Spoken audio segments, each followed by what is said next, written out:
Hello everyone, welcome all of in quality and facts. दोस्तों, हम आपके लिए एक स्पेशल कोर्स लेके आए हैं assistant professor political science previous year question paper का। तो इसके लिए आपको करना क्या पड़ेगा, quality and facts application Google play store से डाउनलोड करनी पड़ेगी और आप इसको लैपटॉप या मोबाइल दोनों के माध्यम से चला सकते हैं। इस तरीके से जब आप अपनी एप्लीकेशन पे जाएंगे, अभी तो मैं आपको लैपटॉप पे बता रहा हूं, तो ये असिस्टेंट प्रोफेसर पॉलिटिकल साइंस का क्वेश्चन पेपर लाइक कोर्स आप यहां पे देख पा रहे हैं। इस पे आप क्लिक करेंगे और बाय नाउ पे क्लिक करेंगे तो आप इस कोर्स को ज्वाइन कर सकते हैं। और इस कोर्स के अंदर आपको असिस्टेंट प्रोफेसर पॉलिटिकल साइंस के लगभग हर स्टेट्स के इंपॉर्टेंट क्वेश्चन पेपर मिल जाएंगे और आपको उससे आइडिया लगेगा कि किस प्रकार के क्वेश्चंस पूछे जाते हैं असिस्टेंट प्रोफेसर पॉलिटिकल साइंस के अंदर। तो दोस्तों, बिना देरी किए शुरू करते हैं आज के इस क्वेश्चन पेपर एनालिसिस को। और आज हम स्टडी करने वाले हैं RPSC assistant professor political science के क्वेश्चन पेपर को, जो कि 2014 का क्वेश्चन पेपर है। पहला प्रश्न है, निम्न में से कौन सा अर्थशास्त्र का सही घटक नहीं है। अर्थशास्त्र जो कि लिखा गया है कौटिल्य के द्वारा, तो इसमें से कौन सा घटक नहीं है।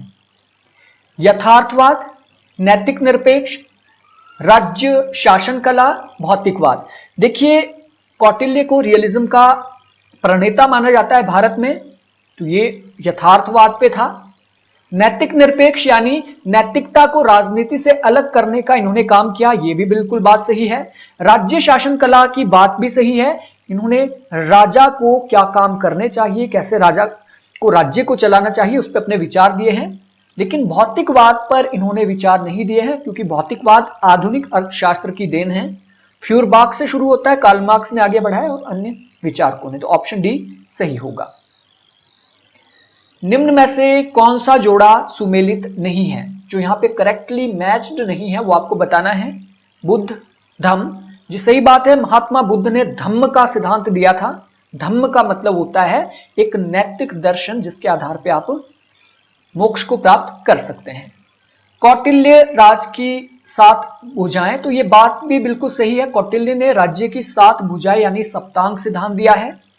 महावीर निर्माण, देखिए निर्वाण की बात महात्मा बुद्ध ने की थी, ना कि महावीर ने। महावीर का कॉन्सेप्ट मोक्ष का कॉन्सेप्ट है, ना कि निर्वाण का, तो ये गलत है।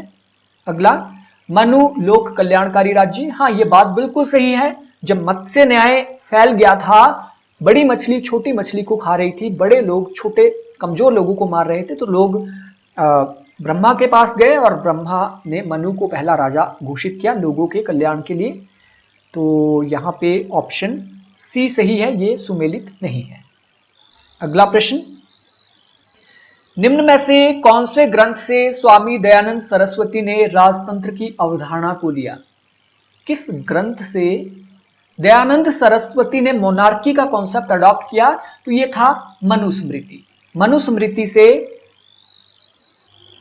मोनार्की का कॉन्सेप्ट लिया है दयानंद सरस्वती ने।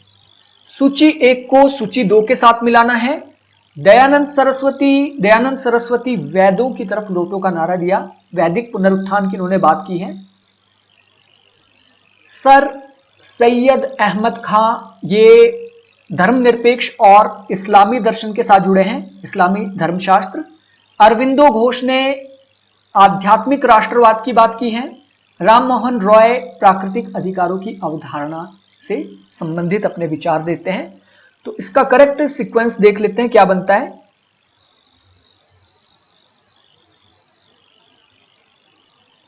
ए का 4,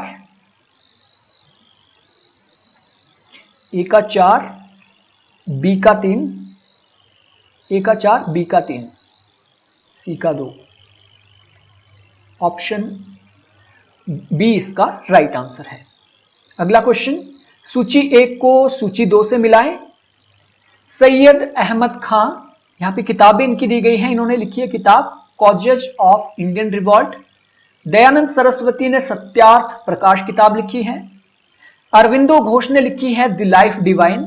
दादा भाई नौरोजी ने लिखी है poverty and un British rule in India. तो इसका सही सीक्वेंस देख लेते हैं, क्या बनता है। ए का 3 होगा, ए का 3, बी का 2 होगा, सॉरी बी का 1 होगा, बी का 1 होगा, ए का 3, बी का 1, ऑप्शन डी इसका राइट आंसर है। अगला क्वेश्चन, निम्न में से कौन चमत्कारी तत्वशास्त्री के बजाय अनुभवात्मक अर्थशास्त्री जाना जाता है। इनमें से कौन सा चमत्कारी तत्वशास्त्री, यानी जो हवाओं में बातें करता है, ऐसा नहीं है, इंपीरिकल इकोनॉमिस्ट इनमें से कौन माना जाता है। दयानंद सरस्वती, जवाहरलाल नेहरू, महात्मा गांधी, दादा भाई नौरोजी। इसका करेक्ट आंसर है ऑप्शन सी, दादा भाई नौरोजी ने जो ड्रेन ऑफ वेल्थ थियरी दी है वो अनुभव के ऊपर आधारित थी। तो ऑप्शन सी इसका राइट आंसर होगा। राम मनोहर लोहिया समर्थक थे विकेंद्रित समाजवाद के। तो राम मनोहर लोहिया का जो समाजवाद है वो डिसेंट्रलाइज्ड सोशलिज्म की बात करता है। अगला प्रश्न, जवाहरलाल नेहरू की प्रजातांत्रिक समाजवाद की अवधारणा में निम्नलिखित में से कौन सा लक्षण नहीं है।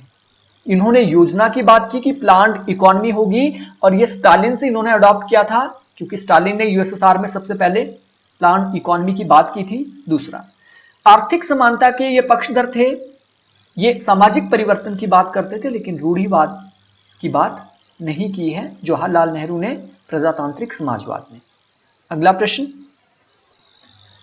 सूची 1 को सूची 2 से मिलाना है। महात्मा गांधी रिलेटेड है सर्वोदय से या न्यासिता। हाँ, ये दोनों सिद्धांत इनके हैं, लेकिन यहां पे देख लेते हैं। महात्मा गांधी का है ट्रस्टीशिप का सिद्धांत, जयप्रकाश नारायण ने संपूर्ण क्रांति का सिद्धांत दिया है, जवाहरलाल नेहरू पंचशील एग्रीमेंट करते हैं चीन के साथ, और विनोबा भावे सर्वोदय के साथ कनेक्टेड है। तो इस तरीके से, हालांकि महात्मा गांधी सर्वोदय की भी बात करते हैं, लेकिन विनोबा भावे सर्वोदय के समर्थक है। इस हिसाब से इसका जो करेक्ट सीक्वेंस बनता है ये बन रहा है ऑप्शन ए, ऑप्शन ए। अगला प्रश्न,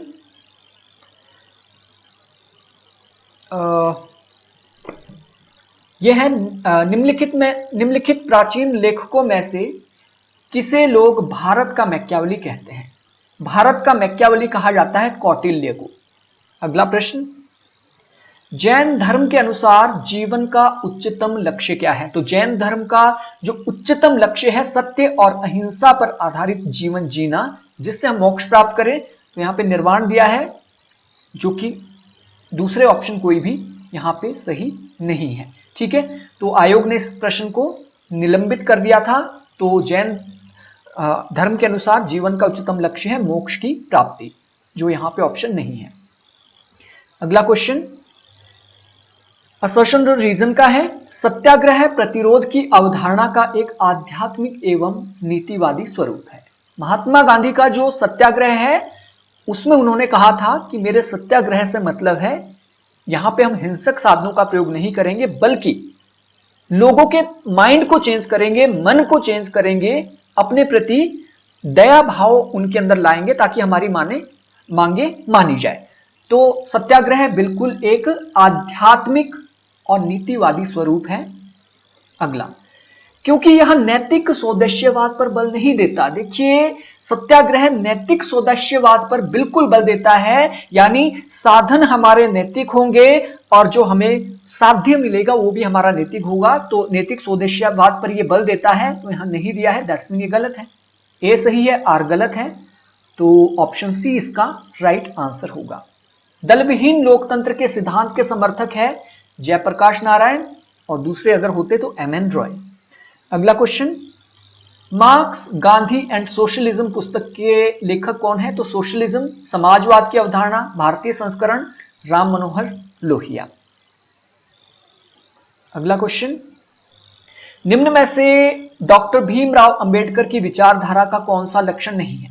व्यक्ति के महत्व, तर्कसंगत, समता समाज, श्रेणीकृत असमानता। देखिए, पूरी जिंदगी अंबेडकर किसके खिलाफ लड़ते रहे, वर्ण व्यवस्था ने, श्रेणीकृत जो व्यवस्था थी भारत की, उसने शोषण किया था निचले समुदायों का।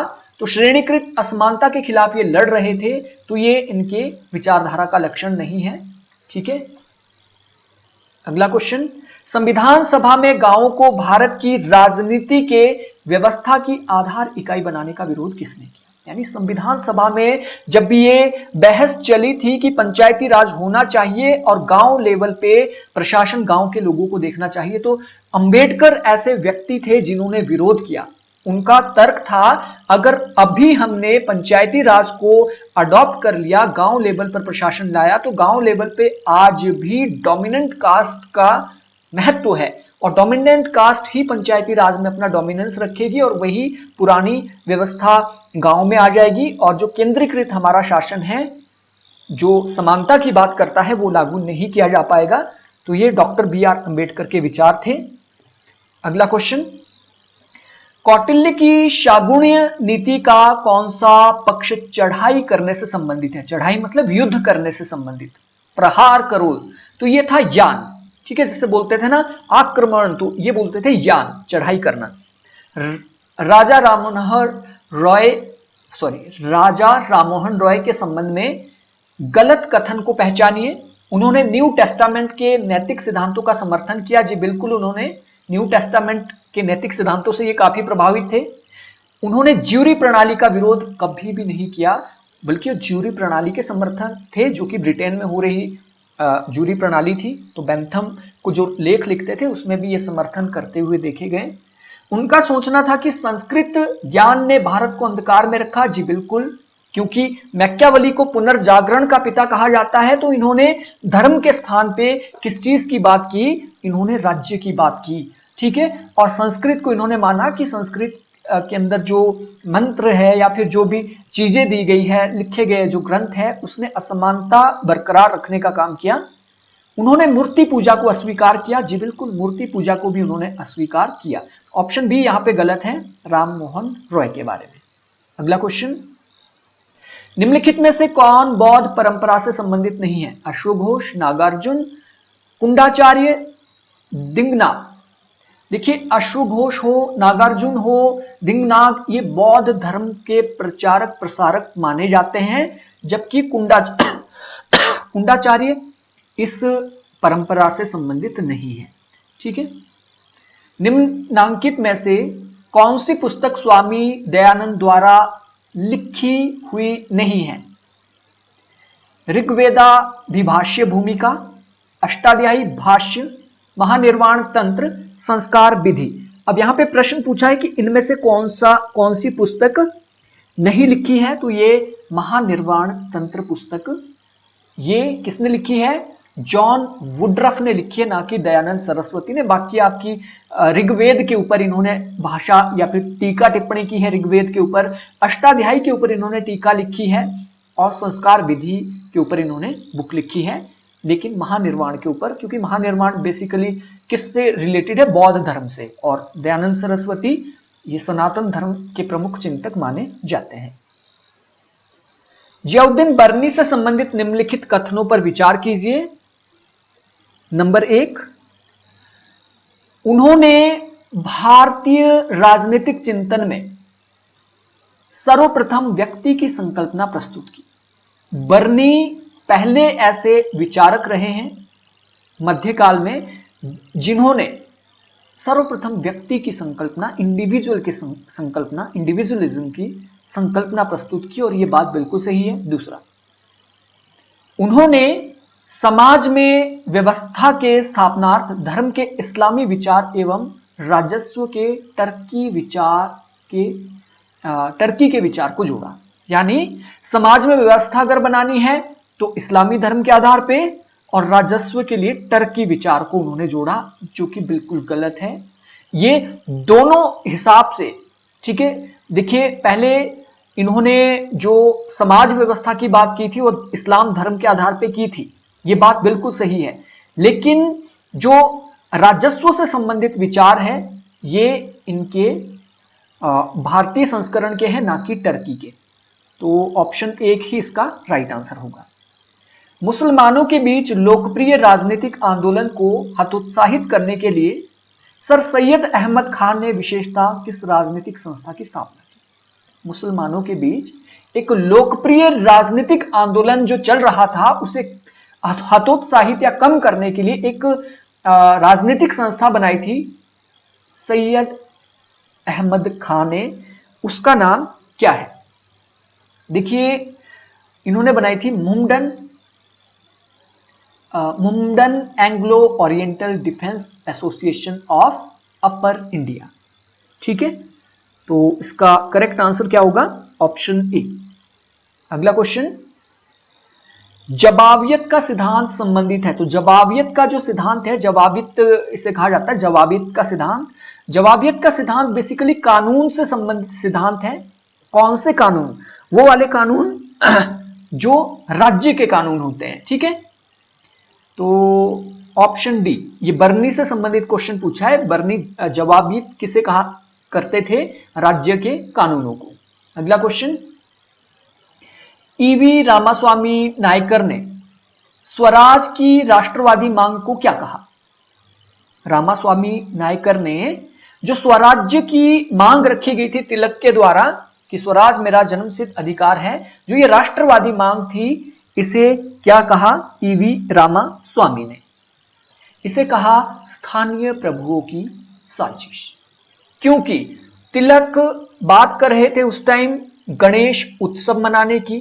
बंगाल विभाजन जब हुआ था, बंग भंग हुआ था, उस दौरान हिंदू परंपराओं को पुनर्जागृत करने की कोशिश की थी। और ईवी रामास्वामी नायकर के बारे में आपको पता ही है, ये जो हिंदू धर्म की जो रूढ़ियां थी उसके खिलाफ ये खुलकर लिखते थे। और इन्होंने कहा स्थानीय प्रभुओं की एक प्रकार की साजिश है कि स्थानीय जो लोग हैं, जो डोमिनेंट कास्ट है, वो दोबारा से भारत में अपना राज स्थापित करना चाहते हैं, जबकि दलितों की इसमें स्थिति हीन रहेगी। ये मानना था ईवी रामास्वामी पेरियार का। अगला क्वेश्चन, एम के गांधी के हिंद स्वराज के संबंध में त्रुटिपूर्ण कथनों को पहचानिए। महात्मा गांधी के बारे में कौन सा यहां पे गलत है, वो हम लोगों को पहचानना है। यह हिंसक राष्ट्रवादियों का प्रत्युत्तर है।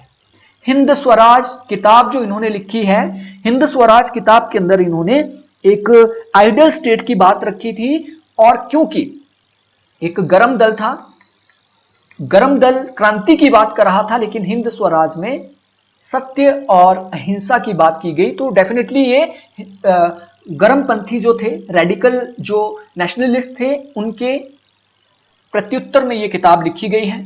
यह स्वराज को शासन के रूप में परिभाषित करती है। यह ब्रिटिश राज को आधुनिक सभ्यता के रूप में देखती है। जी बिल्कुल, ब्रिटिश राज को आधुनिक सभ्यता के रूप में इन्होंने देखा है और यह संवाद शैली में लिखी है। इसका मतलब ऑप्शन बी गलत है। यह स्वराज को स्वशासन के रूप में परिभाषित करती है। तो स्वराज का मतलब स्वशासन नहीं है। स्वराज का मतलब है ऐसा ऐसा शासन जिसमें सभी लोगों का की भागीदारी होगी, सभी लोगों की भागीदारी होगी, और राज्य जिसमें नहीं होगा। ठीक है, स्टेटलेस सोसाइटी टाइप की इन्होंने बात की थी। तो ऑप्शन बी इसका सही है, ये गलत है गांधी के बारे में। अगला क्वेश्चन, जयप्रकाश नारायण की लोकतंत्र की समझ का सार तत्व है। जेपी नारायण लोकतंत्र के लिए एक अपनी अलग से डेफिनेशन देते हैं, तो उसका सार तत्व क्या होगा, एसेंस क्या होगा उसका? व्यावसायिक प्रतिनिधित्व। तो व्यावसायिक प्रतिनिधित्व जीडीएच कौन ने दिया था? तो व्यावसायिक प्रतिनिधित्व तो डेफिनेटली नहीं होगा।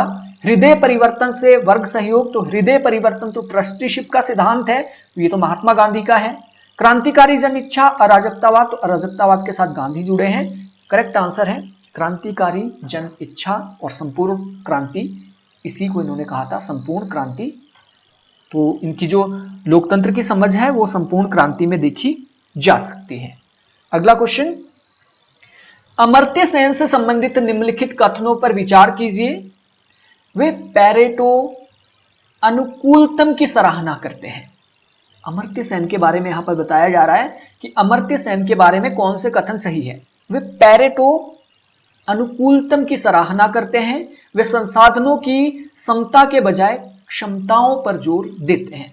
तो डेफिनेटली हम लोगों को यह तो पता है, कैपेसिटी अप्रोच दी है, कैपेबिलिटी अप्रोच दी है अमर्त्य सेन ने। और इसको हम कैसे समझ सकते हैं? फॉर एग्जाम्पल, आपने संसाधन तो बना दिए, आपने एक बहुत बड़ा सिनेमा घर बना दिया, लोगों के लिए एक बहुत बड़ा सिनेमा घर बना दिया, बहुत बढ़िया बढ़िया फैसिलिटी इसमें दे दी, और लोगों के पास क्षमता ही नहीं है कि वो 500 रुपए की टिकट खरीद के सिनेमा घर में जा पाए।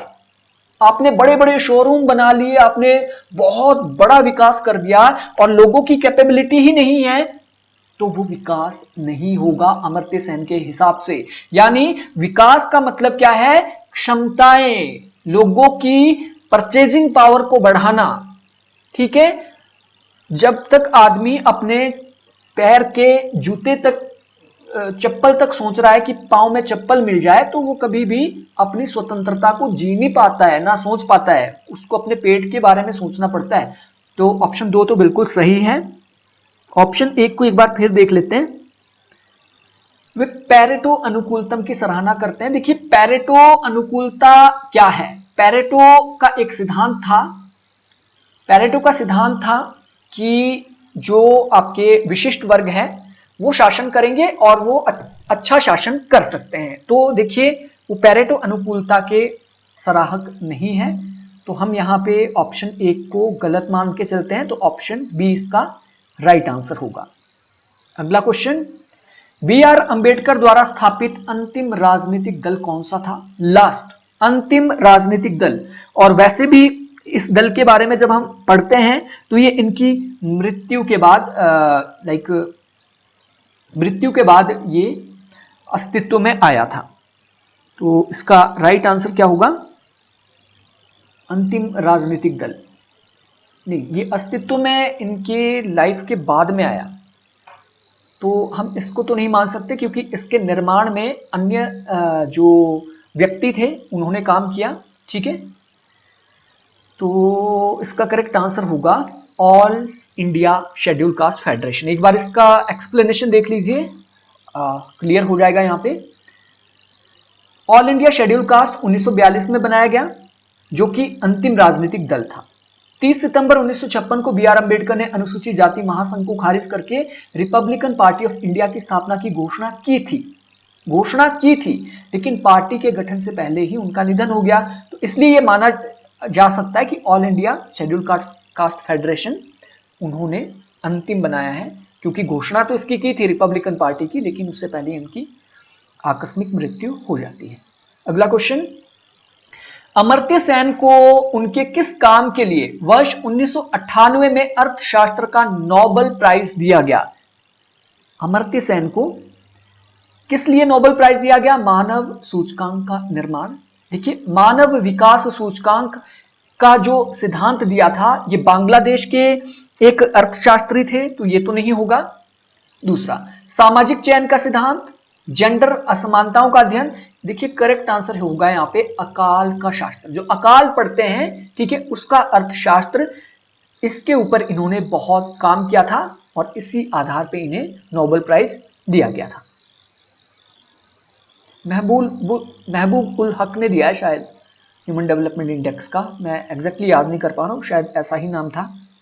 विनोबा भावे द्वारा प्रणीत ऋषि खेती के सिद्धांत का अर्थ क्या है? विनोबा भावे ने एक ऋषि खेती का सिद्धांत दिया था, तो ऋषि खेती का मतलब क्या है एग्जैक्टली, इसका मीनिंग क्या है? इसका मीनिंग है बैलों के प्रयोग के बिना खेती। ऐसी खेती जो बैलों के प्रयोग के बिना होगी उसे कहा था ऋषि खेती। क्योंकि देखिए आप याद कैसे इसको रख सकते हैं, जो बैलों को मार के उनकी पिटाई करके या फिर उनसे श्रम लेके काम कर रहा है, वो ऋषि तो नहीं हो सकता है। ठीक है, मतलब एक तरीके से वो हिंसा ही आ रही है, काम लिया जा रहा है। तो विनोबा भावे ऋषि खेती का मतलब क्या था? बैलों के प्रयोग के बिना, यानी ऋषि की तरह काम करेंगे, किसी का शोषण नहीं करेंगे। अगला क्वेश्चन, यथार्थ प्रभुसत्ता का तात्पर्य है कानूनी प्रभुसत्ता, आदेशों का वास्तविक आज्ञा पालन, लोकप्रिय प्रभुसत्ता या राजनीतिक प्रभुसत्ता? यथार्थ प्रभुसत्ता। यथार्थ का मतलब हुआ रियल सॉवरेनिटी। रियल सॉवरेनिटी क्या होती है? आदेशों का वास्तविक आज्ञा पालन। और ये जॉन ऑस्टिन ने प्रतिपादित किया था, ये भी आपको पता होगा। जॉन ऑस्टिन ने ये सिद्धांत प्रतिपादित किया था रियल सॉवरेनिटी का। ठीक है, यानी प्रभु के आदेश ही कानून होते हैं और प्रभु के कानूनों का जो स्वाभाविक रूप से पालन करता है वो एक राजनीतिक समाज है। इस तरीके की इनकी डेफिनेशन है, तो ऑप्शन बी राइट आंसर होगा। निम्न में से कौन सा सिद्धांत का यह तर्क है कि प्रभुसत्ता की अवधारणा को राजनीति सिद्धांत से हटा देना चाहिए? निम्न में से कौन सा सिद्धांत ये तर्क देता है कि जो सॉवरेनिटी का सिद्धांत है, सॉवरेनिटी की जो अवधारणा है, उसे पॉलिटिक्स से हटा दीजिए? बहुलवादी, आदर्शवादी, फांसीवादी, मार्क्सवादी? तो डेफिनेटली इसका करेक्ट आंसर है बहुलवादी। तो प्लूरलिस्ट क्या बोलते हैं कि जो ये एक देश है, देश के अंदर केंद्रीय सत्ता होती है, ऐसा नहीं है, सत्ता अनेक समुदायों में होती है और सभी को इक्वल राइट्स है। तो इसलिए ये केंद्रीय सत्ता को हटा दीजिए, क्योंकि सभी के पास थोड़ी थोड़ी प्रभु सत्ता है। ऑप्शन बी ए इसका राइट आंसर होगा। अगला क्वेश्चन, निम्नलिखित कथनों में से कौन सा वैधता का आशय बताता है? लेजिटिमेसी। इनमें से लेजिटिमेसी का मतलब क्या है, वो यहां पे क्वेश्चन पूछा है। लेजिटिमेसी का क्या अर्थ है, देख लेते हैं। इसका तात्पर्य प्रभावशाली राजनीतिक व्यवस्था से है। वैधता का मतलब लेजिटिमेसी आप लोगों को, तो यहां पे प्रभावशाली का तो कोई मतलब ही नहीं है। इसका तात्पर्य है कि ऐसी आस्था उत्पन्न करना और उसे कायम रखना कि प्रचलित राजनीतिक संस्थाएं समाज के लिए सर्वाधिक उपयुक्त हो पाए। हाँ, थोड़ा लगता है। अगला देख लेते हैं। इसका तात्पर्य उस आस्था से है कि प्रचलित राजनीतिक संस्थाओं में सुधार, कि वैधता की बात की जा रही है, ना कि सुधार की। इसका तात्पर्य है कि शासन की प्रक्रिया में परिवर्तन लाना, चेंज की भी बात नहीं की जा रही है। लेजिटिमेशन का मतलब क्या होता है? एक समाज के अंदर ऐसी आस्था प्रदान करना ताकि समाज राज्य की आज्ञाओं का पालन स्वतः ही करे और लेजिटिमेट हो जाए राज्य अपने आप। ऑप्शन बी राइट आंसर होगा। सैबल्टन की राय के अनुसार राज्य का कार्य प्रोत्साहन देना है। सैबल्टन का मतलब है यहाँ पे सबाल्टन स्टडी के बारे में आपने सुना होगा। सबाल्टन स्टडी क्या होती है? अल्प विकसित या विकासशील देशों का अध्ययन सबाल्टन स्टडी कहा जाता है। जहां पे बहुत कम विकास हुआ है, हाशिए पे खड़े जो राज्य हैं, उसे सैबल्टन कहा जाता है। ठीक है, तो सैबल्टन की राय के अनुसार राज्य का कार्य क्या है? प्रभावशाली वर्ग के हितों को, हाशिए पर खड़े समुदाय के हितों को, शासक वर्ग के हितों को, विशिष्ट वर्ग के हितों को। तो मैं आपको पहले ही बता चुका हूं, सबाल्टन का मतलब क्या होता है? जो हाशिए पे खड़े समुदाय होते हैं उनका अध्ययन करना, गरीब लोगों का, अति पिछड़े लोगों का या अति पिछड़े देशों का अध्ययन सबाल्टन स्टडी कहा जाता है। निम्न में से वो कौन सी पद्धति है जिसके माध्यम से विकसित देश उत्तर औपनिवेशिक राज्य पर अपना प्रभाव स्थापित करते हैं? विकसित देश जैसे अमेरिका हो गया, ब्रिटेन हो गया, फ्रांस हो गया, ये उत्तर उपनिवेशवादी यानी जो पहले उपनिवेश थे, गुलाम थे, बाद में आजाद हुए, जैसे श्रीलंका है, भारत है, पाकिस्तान है। ठीक है, तो वो कौन सी पद्धति है जिसके माध्यम से विकसित देश गरीबों पे अपना कंट्रोल स्थापित करते हैं? राजनयिक कूटनीति के माध्यम से, आर्थिक सहायता, व्यापार, वाणिज्य। तो देखिए आज के टाइम में भी अगर हम देखते हैं तो ये कंट्रोल आर्थिक सहायता के माध्यम से किया जाता है। समीर अमीन ने इसे अनइक्वल एक्सचेंज कहा कि आपकी मदद की जाएगी और आपको कर के बोझ तले दबाया जाएगा, आपसे स्ट्रक्चरल एडजस्टमेंट प्रोग्राम इस पे साइन करवाए जाएंगे, आपको अपनी इकोनॉमी खोलनी पड़ेगी अगर आप लोन लेना चाहते हैं, इस तरीके की कई बातें हैं। तो ऑप्शन बी इसका राइट आंसर है। आर्थिक सहायता के दम पर विकसित देश कंट्रोल करते हैं गरीब देशों पर। निम्न में से कौन सा जोड़ा सुमेलित नहीं है? इनमें से कौन सा सुमेलित नहीं है, देख लेते हैं। विधि सम्मत संप्रभुता कानूनी, जी बिल्कुल सही बात है, विधि सम्मत कानूनी प्रभुसत्ता ही कहलाती है जो लीगल होती है। यथार्थ संप्रभुता तथ्यात्मक, यथार्थ यानी रियल, रियल को डी फैक्टो भी कहा जाता है। रियल जो सॉवरेनिटी होती है उसे डी फैक्टो कहा जाता है, बिल्कुल कहा जाता है। नामधारी संप्रभुता डी ज्यूरे से कहा जाता है। नामधारी संप्रभुता वह जो शक्ति का यथार्थ में प्रयोग करता है, नामधारी। तो देखिए जो शक्ति का यथार्थ प्रयोग करता है उसे डी फैक्टो कहा जाता है, ना कि नामधारी। तो ऑप्शन सी तो गलत है। अगला देख लेते हैं। लोकप्रिय संप्रभुता यानी जनता की शक्ति, हाँ ये सही है। ऑप्शन 3 यहां पे गलत है। ठीक है, जो शक्ति का यथार्थ में प्रयोग करता है उसे वास्तविक संप्रभुता कहते हैं, ना कि नामधारी। तो एक्सप्लेनेशन भी आपको समझ आ गई होगी। अगला क्वेश्चन, मैक्स वेबर के अनुसार सर्वश्रेष्ठ वैध सत्ता कौन सी है, बेस्ट कौन सी है? वैध भी है, लीगल भी है, रैशनल भी है। तो ऑप्शन सी राइट आंसर होगा। सबसे जो बेस्ट सत्ता होगी, लीगल रैशनल होगी, जो कि ब्यूरोक्रेसी के अंदर हमें देखने को मिलती है। अल्पसंख्यकों के प्रतिनिधित्व के लिए निम्न में से कौन सी पद्धति सर्वश्रेष्ठ है? आनुपातिक, एकल मत प्रणाली, सामूहिक, या फिर परोक्ष मत प्रणाली, परोक्षी मत प्रणाली। तो डेफिनेटली जो सबसे बेस्ट है वो है आनुपातिक प्रतिनिधित्व प्रणाली, क्योंकि इसमें छोटे छोटे जो दल होते हैं, समूह होते हैं, उनको पार्ट या भाग मिल जाता है। मार्क्स के अनुसार कोई भी राजनीतिक व्यवस्था वैध नहीं है जब तक कि वह बल नहीं देती। तब तक कोई भी व्यवस्था वैलिड नहीं है जब तक कि वो बल नहीं देती है। किसके ऊपर? किसके ऊपर बल देना जरूरी है कार्ल मार्क्स के अनुसार?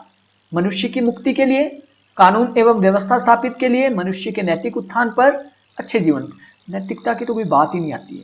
गुड लाइफ की बात तो प्लेटो एरिस्टोटल ने की है, नैतिकता की भी प्लेटो ने, हीगल ने बात की है।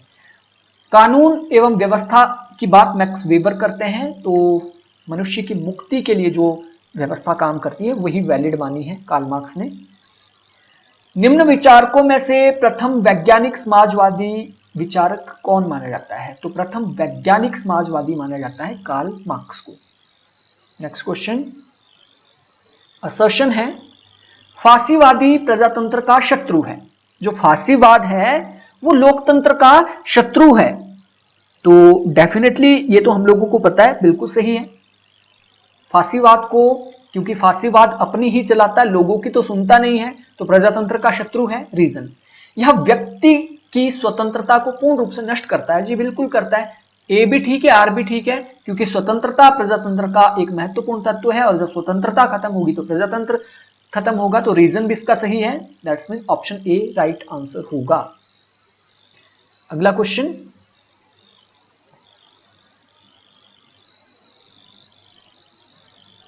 सॉरी, यहां पे देख लेते हैं।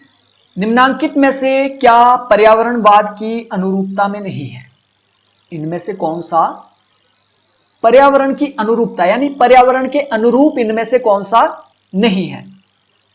स्पेसशिप पृथ्वी, गेया पूर्वकल्पना, कार्टेजियन न्यूटोनियन विचार चित्र, जैव केंद्रित समानता। देखिए, जैव केंद्रित समानता यानी सभी जीवों को इक्वल माना जाए। ये रीगन ने सिद्धांत दिया है कि हर एक एनिमल के राइट होने चाहिए और हर एक एनिमल से समान व्यवहार किया जाना चाहिए। ऐसा नहीं कि गाय को माता मानो और बकरे को खा जाओ। ठीक है, तो जैव केंद्रित समानता की बात ये रीगन ने की थी। हाँ, ये पर्यावरण अनुकूलता के साथ कनेक्टेड है। गैया की अवधारणा जो दी गई है ये भी रिलेटेड है आपकी पर्यावरण से रिलेटेड, और स्पेसशिप पृथ्वी की जो अवधारणा है ये भी दी गई है। जो कार्टेजियन न्यूटोनियन विचार चित्र है ये पर्यावरण के अनुरूप नहीं है। ठीक है, ये वाला। तो ऑप्शन सी इसका राइट आंसर होगा, ये नहीं है। अगला क्वेश्चन, सूची 1 को सूची 2 से मिलाना है। यहां पे समकालीन उदारवाद के चिंतक दिए गए हैं और उनके मूल विचार दिए गए हैं। और देख लेते हैं, आइजा बर्लिन पहली जगह यहां देखने को मिल रहा है। आइजा बर्लिन है नेगेटिव लिबर्टी के समर्थक। ठीक है, एफ ए हेयक अन्याय और दुर्भाग्य में अंतर करते हैं। अगले आपके कार्ल पोपर है। कार्ल पोपर उत्तरोत्तर परिवर्तन का सिद्धांत देते हैं। अब उत्तरोत्तर परिवर्तन का सिद्धांत का क्या मतलब है? फॉल्सिफिकेशन का नियम। जो सिद्धांत आज सही लगते हैं कल को वो गलत साबित हो सकते हैं। तो उसी भी मैकफर्सन है क्रिएटिव लिबर्टी के समर्थक, रचनात्मक स्वतंत्रता। तो इसका जो राइट सीक्वेंस बनेगा वो बनेगा ऑप्शन सी। नेक्स्ट क्वेश्चन, नारीवाद की कौन सी धारा ये रेखांकित करती है कि महिला का रास्ता बेहतर रास्ता है? किसने ये कहा कि जो महिला का जेंडर है वो बेहतर है? क्योंकि महिला जो जेंडर है उसमें प्यार है, उसमें सहानुभूति है, उसमें ममता है, यानी उन जो महिला का रास्ता है वो बेहतर रास्ता है। महिलाएं पर्यावरण की प्रेमी होती है, वो पर्यावरण को भी नुकसान नहीं पहुंचाती है। ये कौन से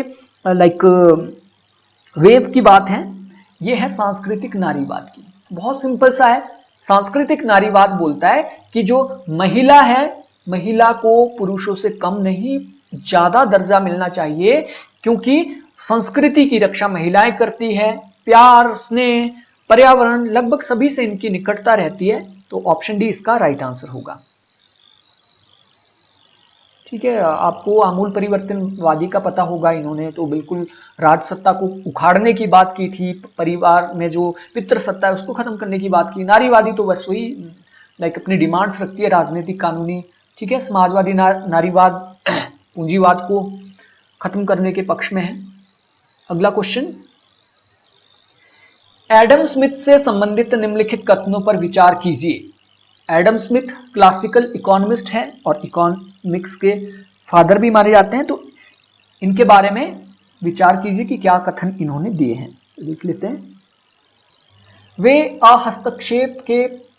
अहस्तक्षेपवाद यानी लेजर के पक्षधर थे, किंतु न्यूनतम राज्य के नहीं। बिल्कुल सही बात है, वे अहस्तक्षेप के समर्थक थे लेकिन न्यूनतम राज्य के नहीं। राज्य को वो शक्तियां देना चाहते थे लेकिन अहस्तक्षेपवाद के वो बिल्कुल समर्थक थे। दूसरा, उन्होंने शिक्षा, सार्वजनिक स्वास्थ्य, श्रम नियमों में बड़ी संख्या में सरकारी कार्यक्रमों का समर्थन किया। बिल्कुल सही बात। अगर ये न्यूनतम राज्यों के समर्थन करते, न्यूनतम राज्य मतलब राज्य को बस पुलिस का ही काम करना, बाकी कुछ नहीं करना, अगर वो ये समर्थन करते तो वो कभी भी शिक्षा, स्वास्थ्य, सार्वजनिक स्वास्थ्य, श्रम नियमों के बारे में राज्य को काम करने के लिए नहीं कहते। तो ये दोनों ही ऑप्शन यहाँ पे सही है। नेक्स्ट क्वेश्चन, यहाँ पे कुछ मार्क्सवादी चिंतक दिए गए हैं, उनके विचार यहाँ पे हमें मैच करने हैं। ग्रामशी ने निष्क्रिय क्रांति का सिद्धांत दिया था और निष्क्रिय क्रांति आएगी कल्चरल हेजेमनी के माध्यम से, और इंटेलेक्चुअल जो रहेंगे, बुद्धिजीवी रहेंगे जो, उनके माध्यम से आएगी। क्रांति का अग्रदल लेनिन ने यह सिद्धांत दिया कि क्रांति मजदूरों की वजह से नहीं आएगी, क्रांति आएगी कम्युनिस्ट पार्टी की वजह से। तो ए का 3 होगा। रोजा लग्जमबर्ग ने कहा था कि जो क्रांति, वो क्रांति सबसे बेस्ट क्रांति होगी जो स्वतः स्फूर्त होगी। स्वतः स्फूर्त का मतलब है जो क्रांति जनता के बीच से उठती है, जनता की मांगों को लेकर। ठीक है, अब बचे आपके कौन, माओ त्से तुंग। तो माओ त्से तुंग ने दिया है जन दिशा का सिद्धांत, यानी क्रांति किसके माध्यम से आएगी, पब्लिक लोगों से। ठीक है, जन दिशा का सिद्धांत। अगला क्वेश्चन, मार्क्सवादी परिप्रेक्ष्य में राज्य से संबंधित त्रुटिपूर्ण कथन को पहचानिए। मार्क्सवादी जो अवधारणा है उससे संबंधित जो गलत कथन है वो हम लोगों को आइडेंटिफाई करना है। पहला, राज्य समाज की अधिसंरचना का एक घटक है। ये समाज है, समाज अधिसंरचना अगर है तो उसके ऊपर राज्य एक क्या है, एक घटक है, पहला। दूसरा देख लेते हैं, दूसरा ऑप्शन है, सर्वहारा क्रांति के बाद राज्य का बलपूर्वक उन्मूलन कर दिया जाएगा। सर्वहारा क्रांति के बाद राज्य का बलपूर्वक उन्मूलन कर दिया जाएगा। इसको देख लेते हैं, अगला देखते हैं। पहले, राज्य समाज में विरोध पूर्ण वर्ग विभाजन की रचना है। हाँ, ये तो इन्होंने सही बोला था कि राज्य में 2 वर्ग होते हैं और ये विरोधपूर्ण होते हैं, कॉन्ट्राडिक्टरी होते हैं आपस में। ठीक है, ऑन कॉन्ट्राडिक्शन माओ ने लिखी भी है। तो इनके बीच कॉन्ट्राडिक्शन होती है, एक शोषणकारी, एक शोषित है। अधीनस्थ वर्गों के लिए सदैव अधिनायकवादी होता है। जो अधीनस्थ वर्ग होते हैं उनके लिए राज्य क्या करता है, हमेशा अधिनायकवादी काम करता है, टोटलिटेरियन काम करता है। हाँ, ये भी सही है। ऑप्शन बी, सर्वहारा वर्ग के बाद क्रांति को बलपूर्वक नहीं खत्म किया जाएगा। लाइक राज्य को बलपूर्वक नहीं, राज्य स्वतः ही धीरे धीरे खत्म हो जाएगा। तो राज्य को खत्म करने की बात नहीं करते, जो छोटे मोटे पूंजीपति बचे हैं सर्वहारा क्रांति के बाद उनको खत्म करने की बलपूर्वक बात की थी। और जैसे ही ये पूंजीपति खत्म हो जाएंगे, राज्य अपने आप खत्म हो जाएगा, बलपूर्वक खत्म करने की जरूरत नहीं पड़ेगी। तो ऑप्शन बी यहाँ पे गलत है। अगला क्वेश्चन, वैध शक्ति मानी जाती है सत्ता, प्राधिकार, प्रभाव, छलयोजन, बल। तो वैध शक्ति वो है जिसके पास अथॉरिटी है। लेजिटिमेशन उसी को मिलती है जिसके पास अथॉरिटी होती है, सत्ता होती है। तो ऑप्शन ए राइट आंसर होगा। तो मैक्स वेबर का प्राधिकार का सिद्धांत हमने पढ़ ही लिया था। 3 प्रकार का होता है, करिश्माई, परंपरागत और विवेक सम्मत। उत्तर औपनिवेशिक राज्य के संबंध में निम्नलिखित कथनों पर विचार कीजिए। पोस्ट कॉलोनियल स्टेट्स, जैसे इंडिया भी है, पाकिस्तान भी है, श्रीलंका भी है, इनके बारे में जो कथन यहां पे दिए हैं उन पर विचार कीजिए। पहला, प्रशासकीयता एक निरंतर एवं वर्तमान सरोकार है। अब यहां पे कहा जा रहा है जो उत्तर औपनिवेशिक राज्यों के अंदर जो प्रशासन चलाया जाता है वो एक निरंतर और एक डायनेमिक प्रोसेस है। हाँ बिल्कुल, प्रशासन जो चलाया जा रहा है वो एक डे बाय डे उसमें वृद्धि हो रही है, वो अल्प विकसित से विकासशील और विकास से विकसित की ओर अग्रसर है। हाँ ये सही है। दूसरा, यह एक सशक्त राज्य को एक निरंकुश राज्य से विभेदित करता है। तो सशक्त राज्य और निरंकुश राज्य, बिल्कुल उसकी डिफरेंशिएशन बताता है उत्तर औपनिवेशिक राज्य, ये भी सही है। क्योंकि जितनी भी कंट्रीज पहले औपनिवेशिक गुलाम रह चुकी है, वो भारत हो या कोई भी देश हो, उन्होंने निरंकुश राज्य के स्थान पे लोकतंत्र को अडॉप्ट किया है। तो हम सशक्त होंगे लेकिन निरंकुश नहीं होंगे, क्योंकि हम डेमोक्रेसी को अडॉप्ट करेंगे। अधिकतर नॉन अलाइनमेंट मूवमेंट की कंट्रीज इसमें आती है, तो ये दोनों ही ऑप्शन सही है। अधिकारों पर बर्क पैन विवाद केंद्रित नहीं था। बर्क पैन, अब देखिए बर्क पैन आपको समझना पड़ेगा। बर्क कौन थे? ये थे एडमंड बर्क। एडमंड बर्क थे रूढ़िवाद के पिता, और पेन है प्राकृतिक अधिकारों के समर्थक। थॉमस पेन और यहां पे एडमंड बर्क का विवाद किन पर केंद्रित था वो पूछा गया, तो देख लेते हैं किन पर नहीं था। ओके, अधिकारों के संदर्भगत या सार्वभौमिक होने पर। बिल्कुल, देखिए बर्क जहां पे बोल रहे थे जो अधिकार होते हैं वो राज्य के माध्यम से मिलते हैं आपको, जबकि पेन ने कहा था कि अधिकार सार्वभौमिक है, अधिकार प्राकृतिक है, ये मनुष्य को जन्म से मिलते हैं, लेकिन बर्क कह रहे थे कि आपको राज्य से मिलेंगे। दूसरा, अधिकारों के वास्तविक या काल्पनिक होने पर, तो एडमंड बर्क बोलते हैं कि राज्य द्वारा जो प्रदान अधिकार है वही वास्तविक है, उससे बाहर कोई अधिकार नहीं है। जबकि पेन प्राकृतिक अधिकारों की बात कर रहे थे, तो प्राकृतिक अधिकार काल्पनिक है क्योंकि इसकी कोई भी ऐतिहासिकता आपको नहीं मिलेगी। अधिकारों के ऐतिहासिक, हाँ बिल्कुल, एडमंड बर्क ने ऐतिहासिक अधिकारों की बात की, जबकि पेन ने प्राकृतिक अधिकारों की बात की। चौथा, अधिकारों के आर्थिक राजनीतिक, तो ऑप्शन डी यहां पे गलत है। आर्थिक और राजनीतिक का कोई भी लेना देना नहीं था बर्क पेन विवाद के अंदर। अगला क्वेश्चन, स्वतंत्रता के मार्क्सीय संकल्पना के अनुरूप क्या है? मार्क्सवाद ने जो लिबर्टी का कॉन्सेप्ट दिया वो उसके अनुरूप कौन सा है, मतलब सही क्या होगा इसमें से? विच्छिन्नता का अंत। विच्छिन्नता क्या होगा? विच्छिन्नता में भी स्वतंत्रता का मतलब है, ये एलिनेशन की बात कर रहे हैं जितना मैं समझ पा रहा हूं। हाँ, स्वतंत्रता का मतलब है कि एलिनेशन का, अलगाववाद का अंत हो जाएगा। मानवीय, नहीं, अलगाव नहीं, ये विच्छिन्नता कुछ और ही है। इसका एक बार हमें देखना पड़ेगा कि विच्छिन्नता एक्चुअल में है क्या। अगला देखते हैं, मानवीय रचनाधर्मिता की अभिव्यक्ति। तो स्वतंत्रता वो है जहां पे मनुष्य अपने जीवन के अनुरूप अपनी अनुभूति कर पाए, अभिव्यक्ति कर पाए। हाँ ये सही है। दूसरा, विचारधारा के प्रति निष्ठा। विचारधारा के प्रति निष्ठा या विचारधारा की प्रतिनिष्ठा, ये कहेंगे कि विचारधारा को इन्होंने एक ओपियम की तरह ही इन्होंने, नहीं, फॉल्स कॉन्शियसनेस इन्होंने बताया था। हाँ बिल्कुल ये सही है, प्रतिनिष्ठा, कॉन्शियसनेस, फॉल्स कॉन्शियसनेस।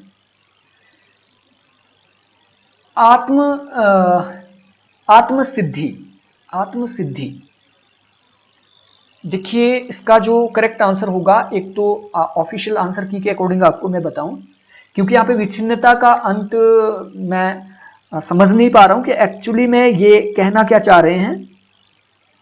तो मानवीय रचनाधर्मिता यानी मानव अपने स्वभाव के अकॉर्डिंग काम करे, तो वो तो बिल्कुल सही है।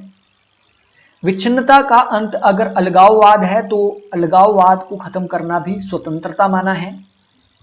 और चौथा है यहाँ पे आत्मसिद्धि, विचारधारा के प्रति निष्ठा की बात इन्होंने कभी भी नहीं की है, क्योंकि विचारधारा को ये क्या मानते थे, फॉल्स कॉन्शियसनेस, मिथ्या चेतना का कहते थे विचारधारा को।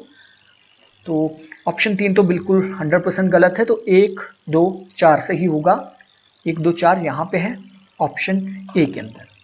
अगला क्वेश्चन, संप्रभुता पर ऑस्टिन के त्रुटिपूर्ण कथन को पहचानिए। प्रभुसत्ता का एकलवादी सिद्धांत कानूनी सिद्धांत दिया है ऑस्टिन ने, तो यहां पे जो गलत है वो हम लोगों को पहचानना है।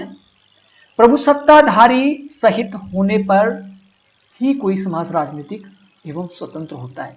अगर सॉवरेनिटी है तभी हम कहेंगे कि राज्य है, राजनीतिक समाज है। अगर सॉवरेनिटी ही नहीं है तो राज्य भी नहीं होगा। हाँ, ये बात सही है। कोई अमूर्त धारणा प्रभुसत्ताधारी नहीं हो सकती है। अरे प्रभुसत्ता तो होती ही अमूर्त है, आप लोगों को पता होगा।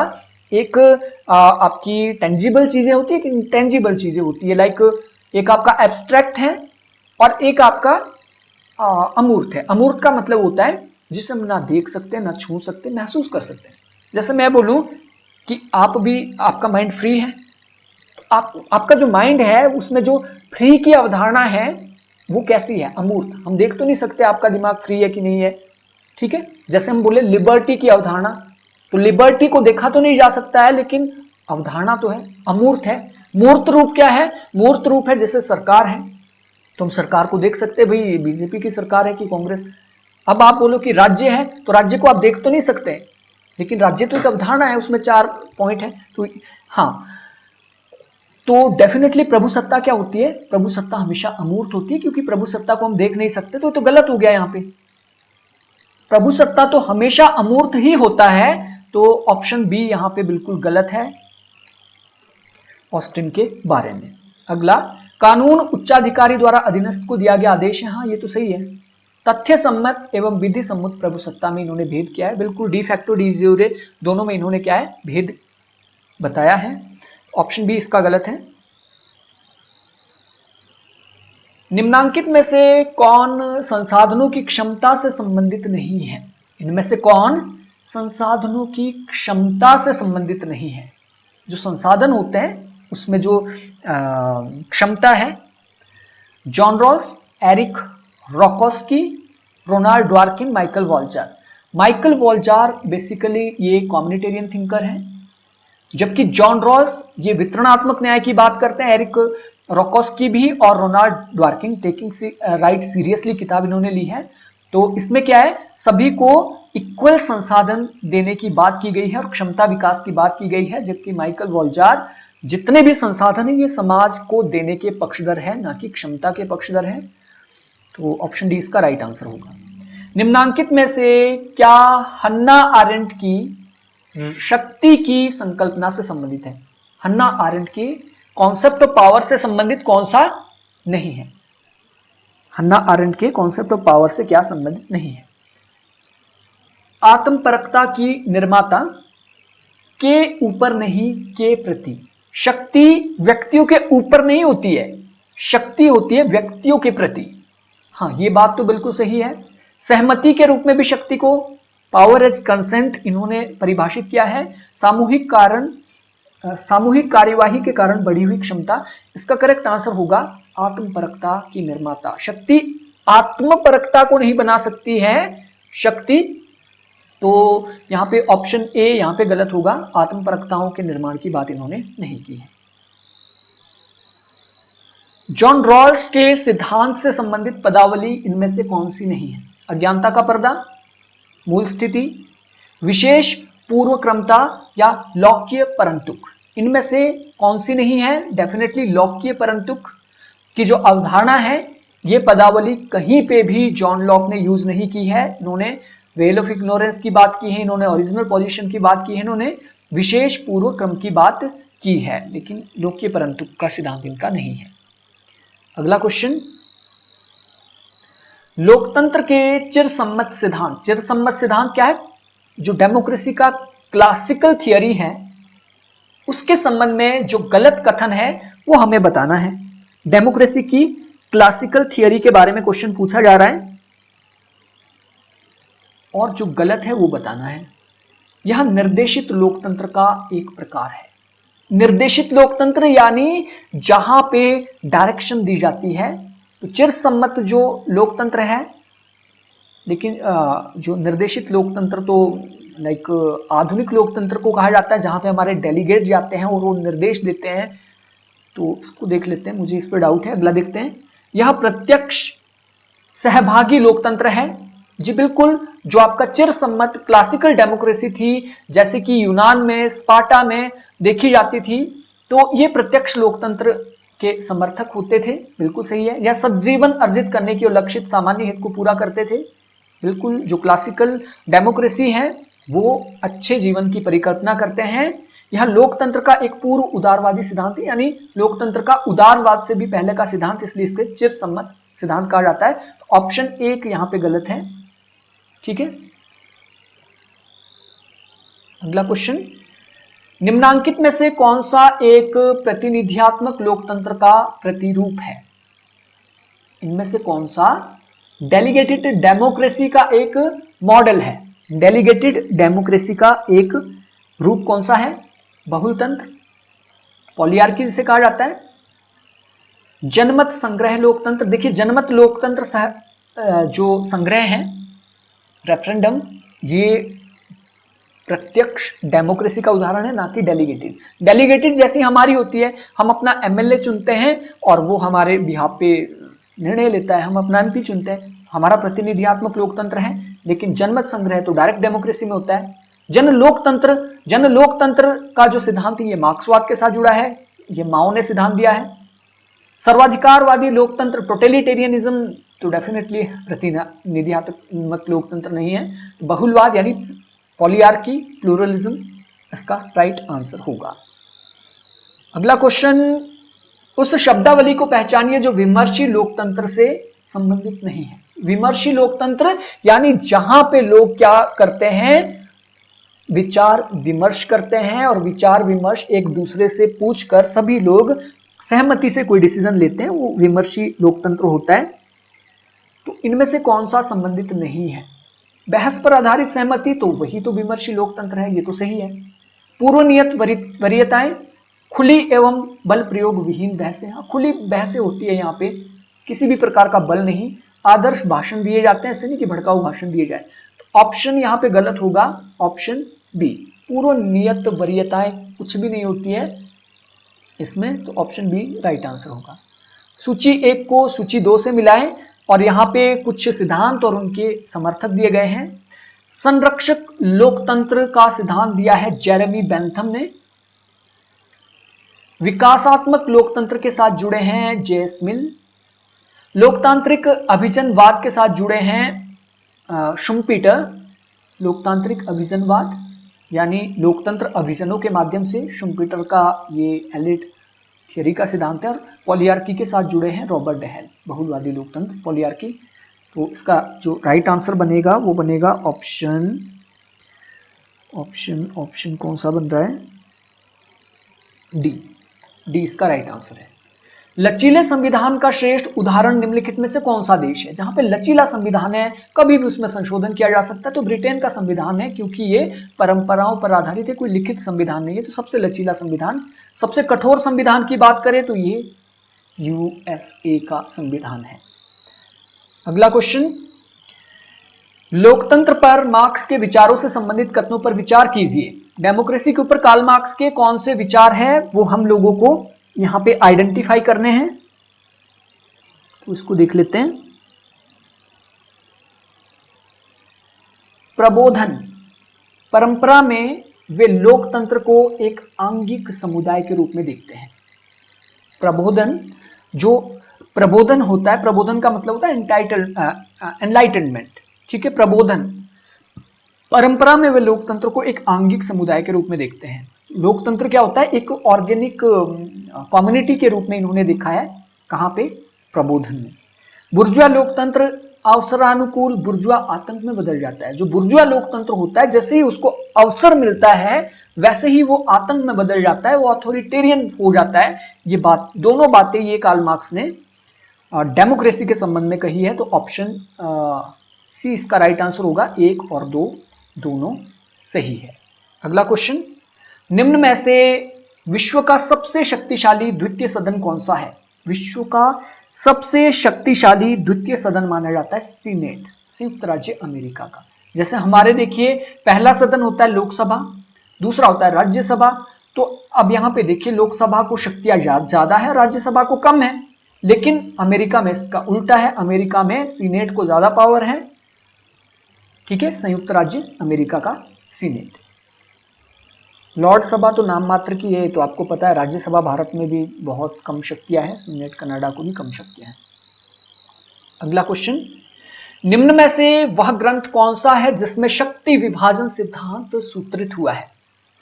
Which of the following book is known for division of power? Introduction to Principle of Moral and Legislation, Representative Government, The Spirit of Law.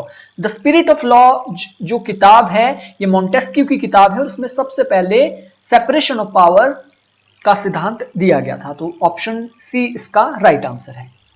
निम्न में से कौन सा कथन सही है? इनमें से कौन सा कथन सही है? ब्रिटेन का प्रधानमंत्री एक विधेयक को जनमत संग्रह के लिए प्रस्तुत कर सकता है। जी बिल्कुल कर सकता है। चीन का प्रधानमंत्री एक विधेयक को जनमत संग्रह के लिए प्रस्तुत कर सकता है। यह भी सही है। फ्रांस का प्रधानमंत्री एक विधेयक को जनमत संग्रह के लिए प्रस्तुत कर सकता है।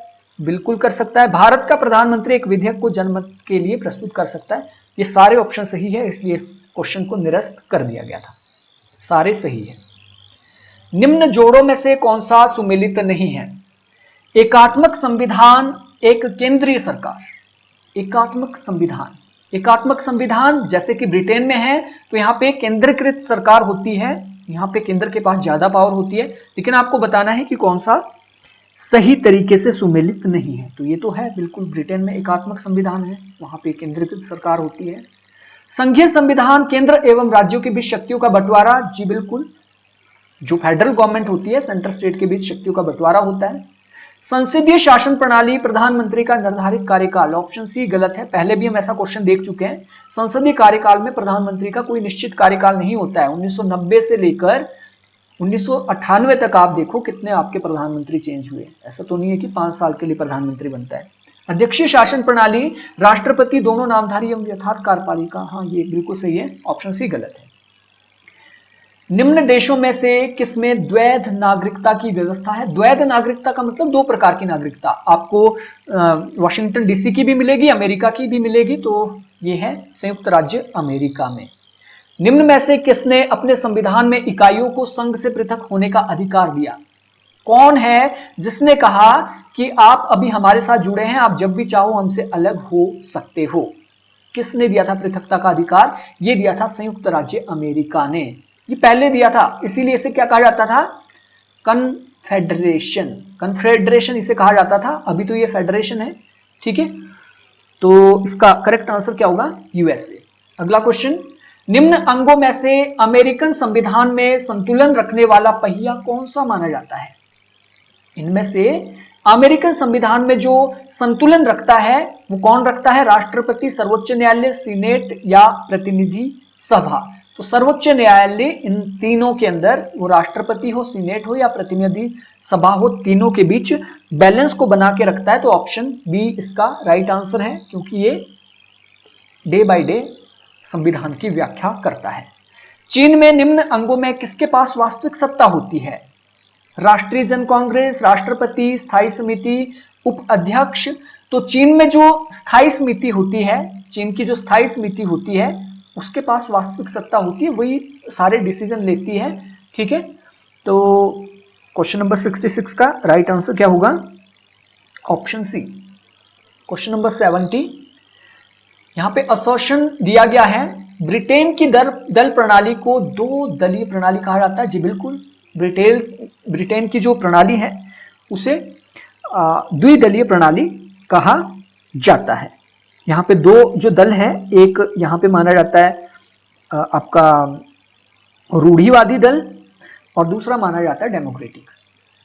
इसलिए क्योंकि व्यवहार में राष्ट्रीय कार्यों में केवल दो दलों की ही प्रमुख भूमिका है, और ये इसलिए है क्योंकि जो काम किए जाते हैं नेशनल लेवल पर उसमें दो दलों की ही भूमिका है।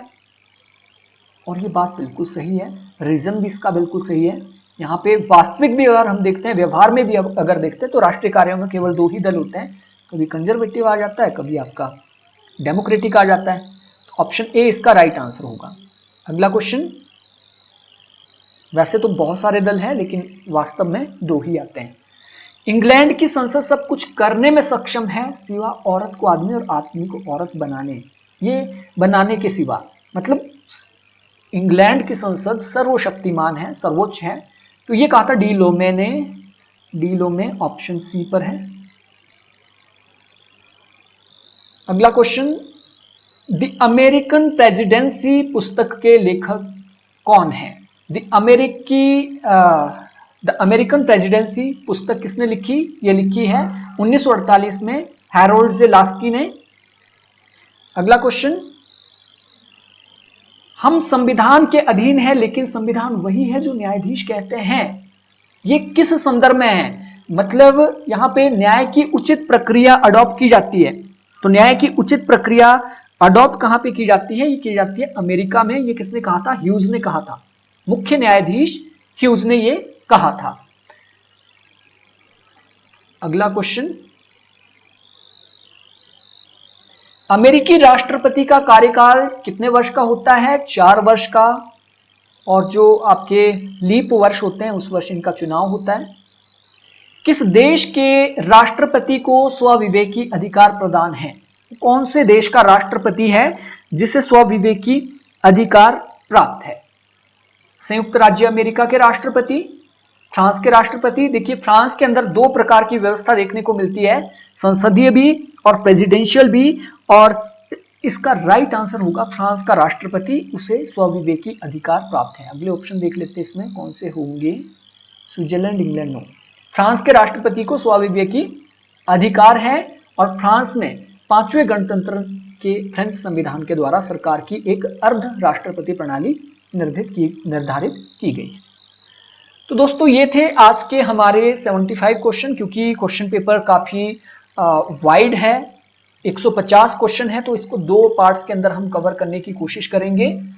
तो आपको वीडियो कैसी लगी आप जरूर बताएं कमेंट सेक्शन में। अगर आप कोई कोर्स ज्वाइन करना चाहते हैं तो आप क्वालिटी एंड फैक्ट्स एप्लीकेशन से ज्वाइन कर सकते हैं, और इसमें भारत के लगभग सभी राज्यों के क्वेश्चन पेपर को हम कवर करने की कोशिश करेंगे, ताकि आपको एक आइडिया लगे कि असिस्टेंट प्रोफेसर के क्वेश्चन कैसे आते हैं।